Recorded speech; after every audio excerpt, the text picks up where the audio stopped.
Welcome to ePathshala lecture series in computer science.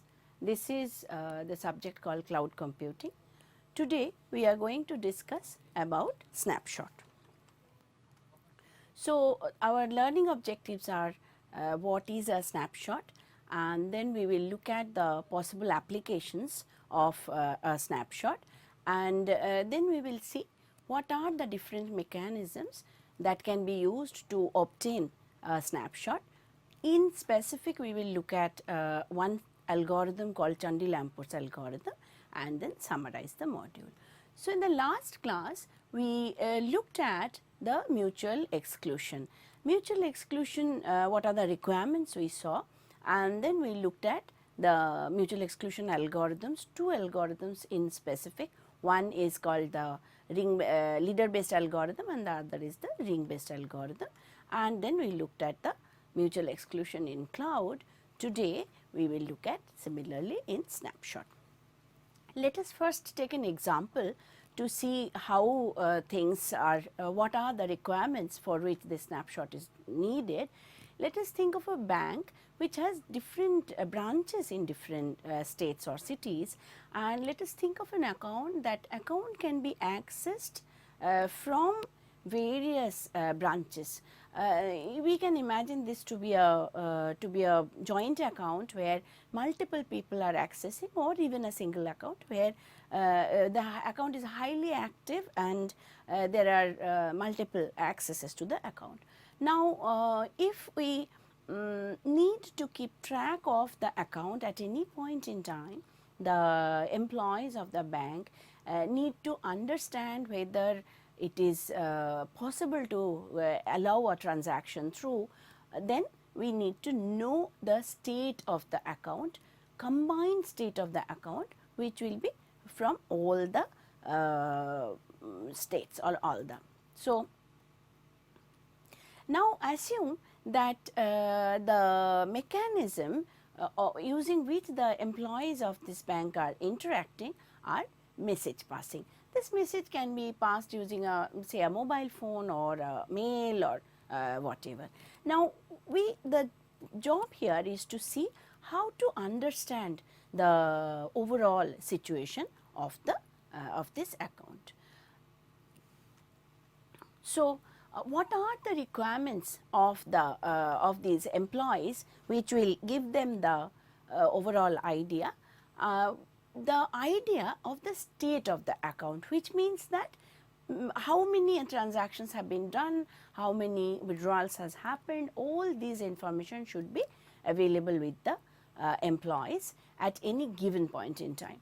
So, therefore, a simple way of naive way of looking at it is, why don't we ask all the employees to note down the situation of their side of the account at any point in time, and then send these information to one coordinator who will put all these information together and will generate the overall state of the account.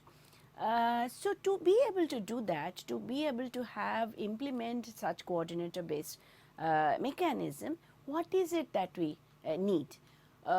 We simply need a predefined clock with each process, so that we can say that every day morning at 8 o'clock you take down the state of the process of the account at your end and send that state to the coordinator.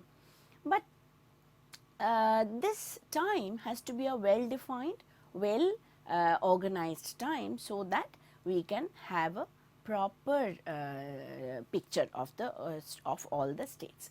Unfortunately, we know that distributed system, it is not possible to have a time. The concept of time is very difficult in a distributed environment, and we know that cloud has data centers which are in different places, and therefore obtaining the concept of time is difficult because of the geographical differences in the data centers.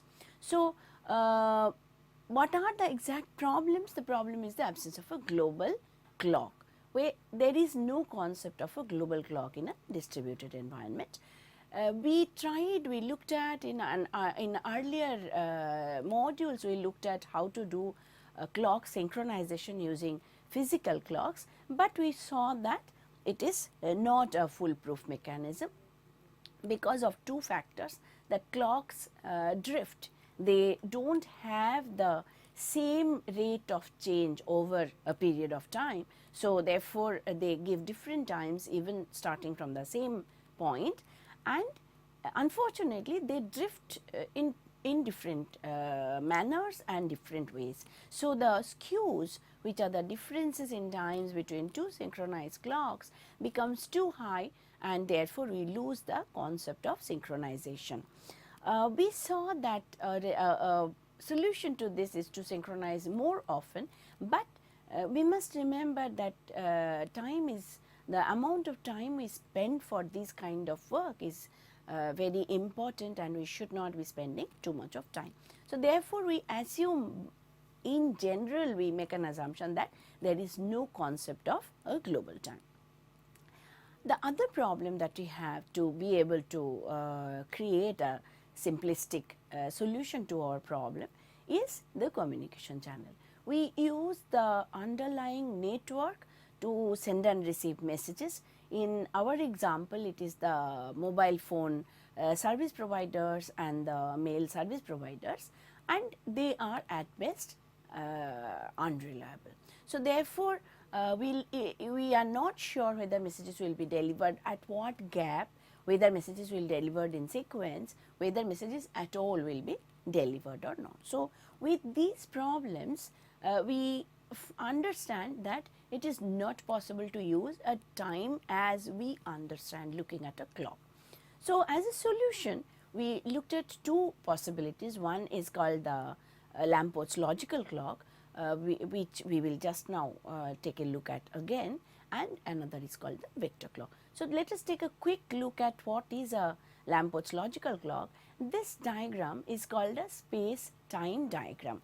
In this diagram, we see that there are three processes, P1, P2 and P3.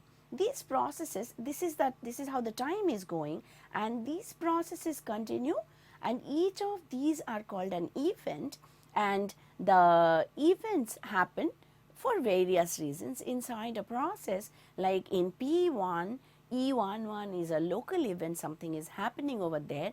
E12 is a send message event, M1 is a message, and E24 is the corresponding receive message event. So, this is the timing space-time diagram, and we have the logical clocks. Each process has its own clock, and they increase it and they synchronize with respect to each other. So, if we look at these events, we see that we can have a happen before relationship among these events. For example, E11 and E12 are two events which are happened before. We can clearly say that LC1 is less than LC2, and therefore E11 is happened before E12. Similarly, we can say that E25 and E32 are two happen before relationship, because this is a send and receive message. Similarly, we can say E12 and E24 are happen before relationships, and E11 and E33, because the happen before relationships are transitive in nature. But Lamport's clock has its own problems. What is the problem? Let us look at some other examples. For example, E11 and E21. This is our E11 and this is E21. The clock values are identical. So, therefore, can we look at the clock values and say the relationship between these two? So, in this particular case, the clock values are identical, therefore, we can call them two concurrent events, because the clock values are not differing. In another example, let us take E13 and E32. Here, the clock value is 3 and the clock value is 6. So, since 3 is less than 6, can we say that E13 has happened before E32, unfortunately Lamport's logical clock does not allow us to do that. So therefore, we can say that if an event has happened before another event, the logical clock should be the one having occurring before should have a less value, but looking at the clock value that this value is less than this, therefore the events have happened before relationship cannot be determined in a logical clock. This is another example where we can see the same thing. So as a result, we moved on to what is known as a vector clock. So here is an example of a vector clock. In a vector clock, the values will be 3, 0, 0. So in a vector clock, each process is represented by one value, and a clock will have n entries in a vector which represent the n processes in the system. And here we can clearly correlate the time, the vector time, and we can determine the happen before relationship. So these are the two clock mechanisms that are used in a distributed environment and therefore in cloud. Each one has its own advantages and disadvantages, and we can decide which one to use. Now, how to use these clock values with respect to problems that we have defined right at the beginning? If we take this example, we can easily use the clock values to determine which are the points where the value, the state of the account should be noted. So our problem is that we can independently go to each branch in each state and obtain the clock value, but we do not know how to do it because of the absence of time. We can figure out a mechanism where using either the logical clock or the vector clock, we can give instructions to each process when exactly they are supposed to take the picture, take the current situation. So this is what is known as a snapshot. So we are trying to take a snapshot of the overall system by taking separate snapshots, smaller snapshots of each process. So what is a snapshot? A snapshot is a picture of each component in the environment, using which we can obtain an overall picture. So snapshot is nothing but a photograph. Having understood this, let us look at the use of snapshot. In the earlier example, as we have already said, we can easily use a logical clock or a vector clock and determine the states of each account, of one account in each branch by determining that this is how the this is when a corresponding snapshot should be taken. There are various other examples where snapshot is used, like when there is a crash in a distributed system, we need to recover from the crash, and to be able to recover from the crash, we need to put back the system at a point in time, at some earlier time where all the systems were perfect and in coordination. So we can take a snapshot of every now and then keep these snapshots, and whenever there is a disaster, whenever there is a crash of the system, we look at the earliest, the most recent snapshot that we have, and we restore the system back to that point. So even for a processing in a distributed environment, particularly in a distributed environment like cloud, we do not understand when a specific processing has stopped, or whether a computation has completed.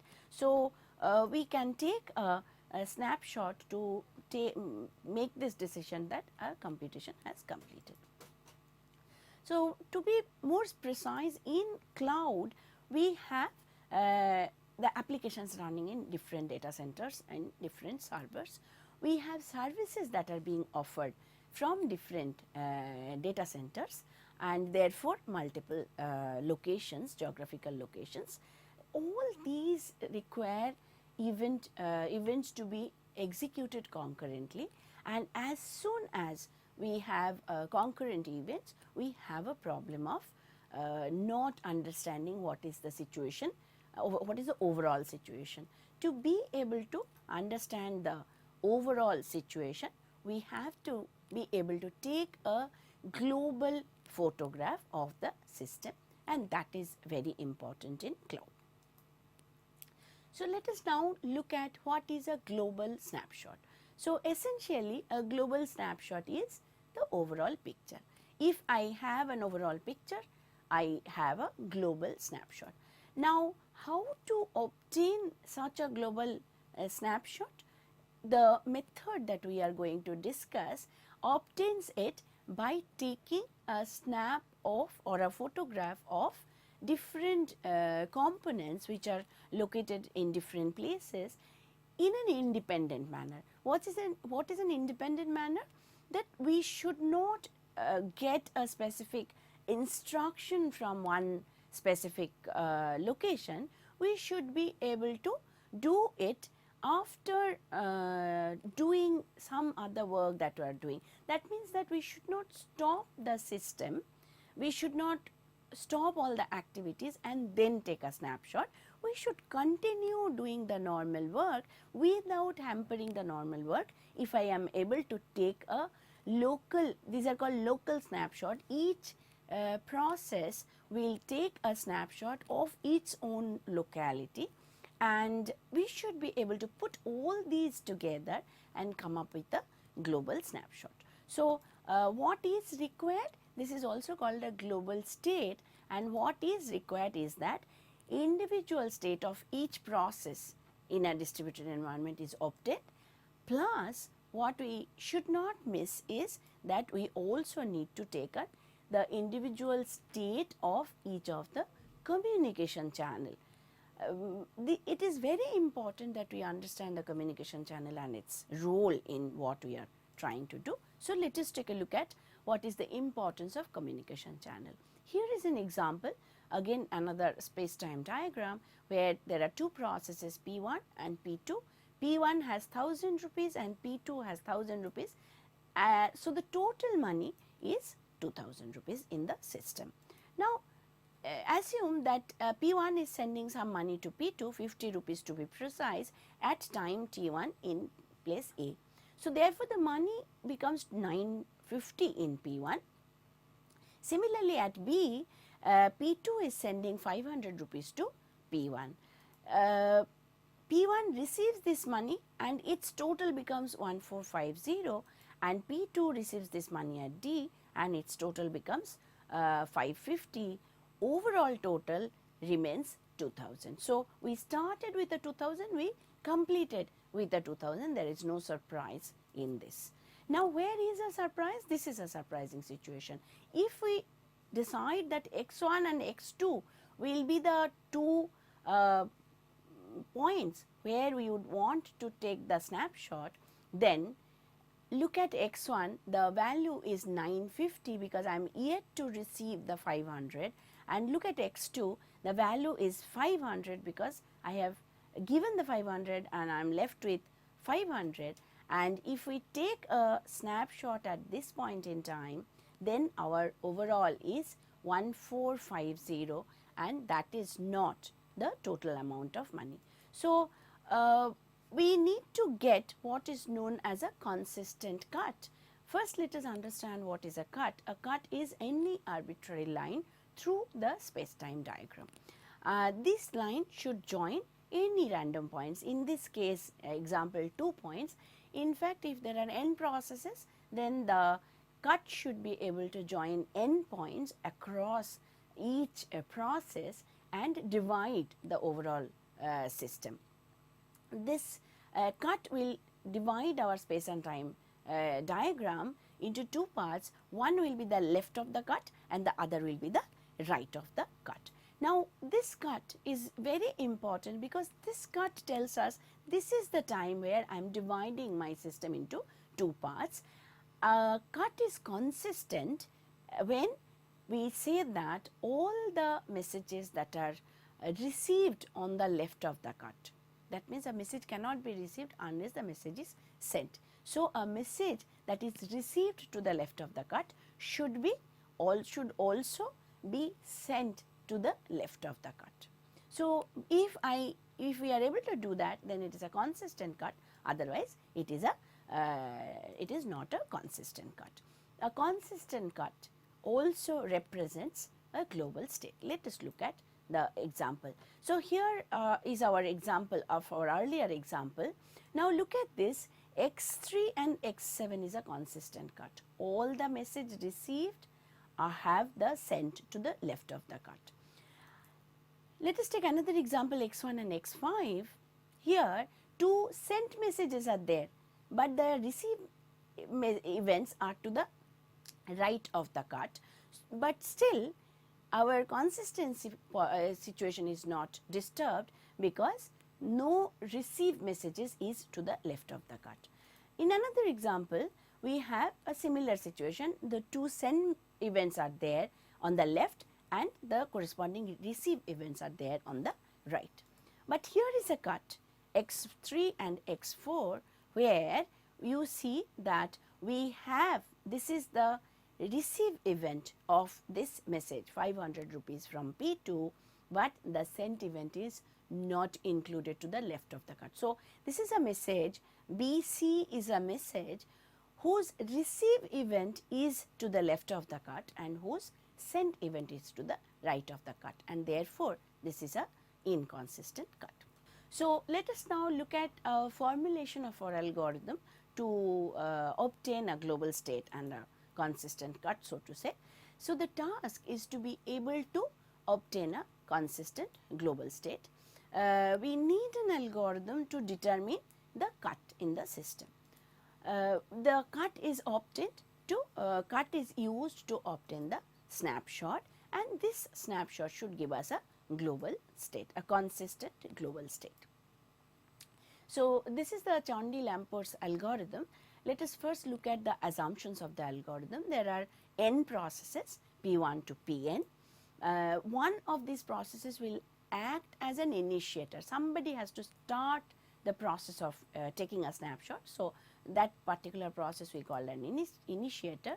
The processes are communicating through one-way channels. That means, it does not mean that two processes cannot receive messages from both sides. It means that each communication will be represented using a channel, and these channels will be one-way channels. Also, the channels should be first in, first out, which means that the messages, the order of the messages in which these are sent, the receiving side will receive these messages in that same order. The order will not be differing. We also assume or understand that there is no global clock and there is no global shared memory. That means, I cannot store the value somewhere where it will be read by other people. I have to send it in a message to the other process. And we use something called a marker, which is a special message, which as soon as I receive a marker, I understand that the other process is trying to tell me something. We have used a similar mechanism in our election algorithm, if you recall. Now, recording a state involves noting down for the process all the messages sent and received by this specific process to any other process. So, these are the conventions. We denote Cij to be a channel where since the channels are one way, the Cij will denote a channel which will allow Pi to send a message to Pj. Similarly, if we have a Cji channel, Pj can send a message to Pi. We assume that all the processes are white at the beginning, and our objective is to change the color of all processes and the channels to red. A process turns red when it has recorded its state, and a channel turns red when it has transmitted, and through it a marker has gone and is received on the receiver side. So, the color of the channel will be changed only by the receiving process. So, every channel will have two processes involved, and the color can be changed, the channel color can be changed only by the receiving process. The process records its state and records the channel and also changes the color, and the recording for a process stops or for an overall system stops if all the processes and the channels have changed the color. So, here is the algorithm. In step 1, a process Pi starts, it is the initiator, it starts recording the state and changes its color to red. In step 2, for all its outgoing channels, it will send what is known as a marker. It will send a marker. And in step 3, we start recording the incoming messages on each of these channels, and we continue recording it. We have not completed the recording yet, and we will stop recording a channel only when a marker comes through that channel, marker is received. So, as soon as we have received the marker, we stop recording that channel and we change the color to red. So, let us quickly go through these steps once more. I have an initiator which initiates the recording, and it first records its own state. So, so far how many messages have been received and sent is recorded along all its incoming and outgoing channels, records and changes its color, indicating that I have recorded so far, and then it sends a marker along all its outgoing channels. So, incoming channels it cannot send anything, it can only receive. Outgoing channels it can send. So, it sends a marker along all its outgoing channels, and then it starts recording now. Now whatever more messages are coming through its incoming channels, it does not refuse, it continues adding these messages only when it receives a marker along this channel. That means on the process on the other side must necessarily send a marker along this channel. Only when it receives a marker, it stops taking in any more messages in the current recording and declares that the channel is red, turns the channel to red. The process which receives a marker through a channel, the process is everybody is sending the marker. So, every process will receive the marker. If this is the first time a marker is being received by Pj on a channel Cij, so Pi is sending to Pj a marker along the channel, and this is the first time Pj has not received a marker so far. So, it will record its state and it will change its color to red. And also this is the time when it marks this channel Cij to be empty and changes the color of the channel to be red. So, I receive a marker along a channel, I record my state, I change my color to red, and I change the incoming channel's color to be red. And then I repeat step 2. What was our step 2? Step 2 was this: while there is an outgoing channel, in this case Pj's all outgoing channels, it sends a marker. And then it repeats step 3, and here is our step 3. Step 3 says I keep on recording my incoming channel's messages. I wait for a marker to come. As soon as the marker comes, I stop recording and I declare that channel to be empty and red. So, this is our mechanism for Chandy-Lamport's algorithm. So, what in today's class, what we looked at is we looked at the need for logical and the vector clocks.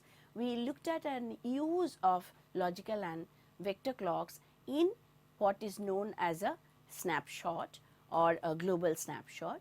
We saw that a global snapshot is equivalent to having a consistent cut, where cut is nothing but a arbitrary set of points across the space-time diagram which will be called inconsistent under certain circumstances and consistent if to the left of the cut all the messages received have also the sent to the left of the cut. We saw that a global state and a consistent cut are quite identical in the sense that if I have a consistent cut, I can have a global state. And then we looked at the an algorithm which is called Chandy-Lamport's algorithm, which helps us getting a consistent cut along the space-time diagram. This is irrespective of the number of processes that are available, and therefore it can be applied to any situation or any distributed environment. So, in the next class we will continue this discussion and we will look at an example for Chandy-Lamport's, and we will see exactly how to apply Chandy-Lamport's algorithm in the in an actual real life situation. These are the references. Thank you.